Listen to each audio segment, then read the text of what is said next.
তাআলা বললেন, ইয়া আইয়ুহাল্লাযীনা আমানু কুতিবা আলাইকুমুস সিয়াম কামা কুতিবা আলাল্লাযীনা মিন ক্বাবলিকুম লাআল্লাকুম তাত্তাকুন। হে ঈমানদারগণ, তোমাদের উপর সিয়াম ফরজ করা হয়েছে যেমনটিভাবে ফরজ করা হয়েছিল পূর্ববর্তী মুসলমানের উপর, যাতে করে তোমরা মুত্তাকিতা তাকওয়াবান অর্জন করতে পারো। এই আয়াতটা নাজিল হয়েছে মদিনায়। এখানে আমরা পর্যালোচনা করলে দেখতে পাবো মক্কাতে যেসব সূরা নাজিল হয়েছে একটা সূরাতেও ইয়া আইয়ুহাল্লাযীনা আমানু বলে ডাক দেওয়া হয় নাই। কিন্তু মক্কাতে আম্মা জান খাদিজা রাদিয়াল্লাহু তাআলা আনহা ছিলেন, আবু বকর রাদিয়াল্লাহু তাআলা আনহু ছিলেন, ওমর রাদিয়াল্লাহু তাআলা আনহু ছিলেন, এই হযরত বেলাল রাদিয়াল্লাহু তাআলা আনহু ছিলেন, সুমাইয়া ছিলেন, খাব্বাব বেলাল ছিলেন। এত জান্নাতি লোক থাকার পরেও সেখানে ইয়া আইয়ুহাল্লাযীনা আমানু বলে মক্কার নাজিলকৃত কোনো সূরায় হিজরতের আগে আমানু বলে ডাক দেওয়া হয় নাই। কোন কারণে দেওয়া হয় নাই? একটাই কারণ হলো, মক্কাতে মানবতার কল্যাণে কাজ করার কোনো সুযোগ আমাদের ছিল না, মুসলমানদের ছিল না। এই জন্যে মক্কা থেকে যখন মদিনায় হিজরত করা হলো, তখন প্রতিটি আয়াতে মুসলমানকে উদ্দেশ্য করে, ইমানদারকে উদ্দেশ্য করে যতগুলো আয়াত নাজিল করা হয়েছে সবগুলাতে ইয়া আইয়ুহাল্লাযীনা আমানু বলে ডাক দেওয়া হয়েছে।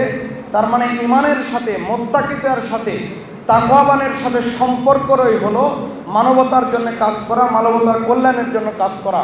আজকে প্রত্যেকটা ইবাদতের জন্য যদি আমরা দেখি, সব ইবাদতে মানবতার কল্যাণের কথা বলা হয়েছে।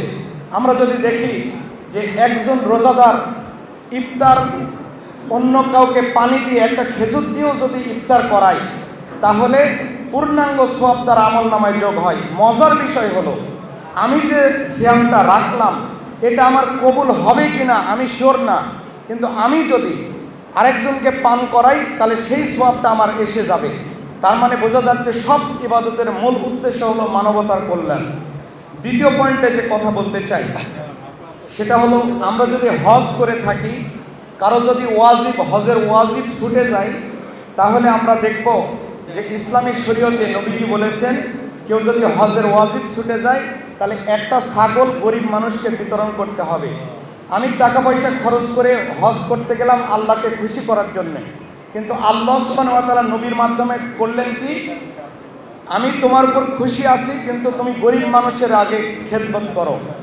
অনুরূপভাবে যদি একটা ফিদিয়া, একটা রোজা কেউ না রাখতে পারে অসুস্থতার কারণে, তাহলে একটা গরিব মানুষকে ফিদিয়া দিতে হবে। তার মানে এখানেও আল্লাহ সুবহানাহু ওয়া তাআলা বললেন কি, তুমি রোজা রাখতে পারলাম না, গরিব মানুষকে তুমি ফিদিয়া দাও একটা রোজা। অনুরূপভাবে এই রোজার সময় ফিতরা আছে।